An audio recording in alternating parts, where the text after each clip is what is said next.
wabarakatuh. Sampurasun pemirsa, alhamdulillah dina danget ayeuna urang sadaya tiasa patepang deui dina pidangan warta Sunda. Mukakeun cakrawala ki Sunda keur balarea.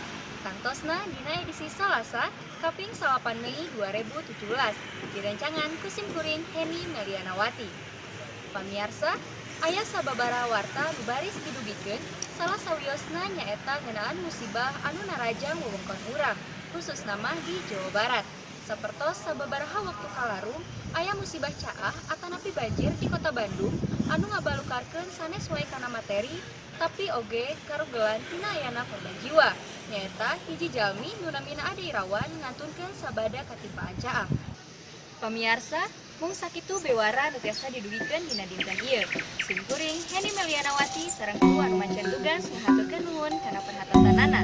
Amit mungkur, amit mundur. Wassalamualaikum warahmatullahi wabarakatuh.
Pamirsa, penek deui sareng abdi Ahda Tahira Devatra dina acara Al-Amin News.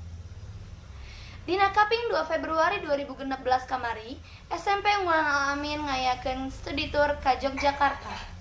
Dina perjalanan ka Jawa Tengah, tepatna di Nagreg, aya murid-murid anu mabok perjalanan sabab jalan anu bulak belok. Murid-murid anu mabok dina bus tilu kasebut nyaeta Devan Miftah Fawaz, Dika Maulana Akbar, sareng Nurul Maulida Wafikoh, murid kelas 8. Mung sakitu Al-Amin News dina dinten ieu simkuring anu mancan tugas Ahda Tahira Devatra ngahaturkeun nuhun kana perhatosanana. Wilujeng kantun mugia tiasa patepang deui dina acara Al-Amin News salajengna. Wassalamualaikum warahmatullahi wabarakatuh.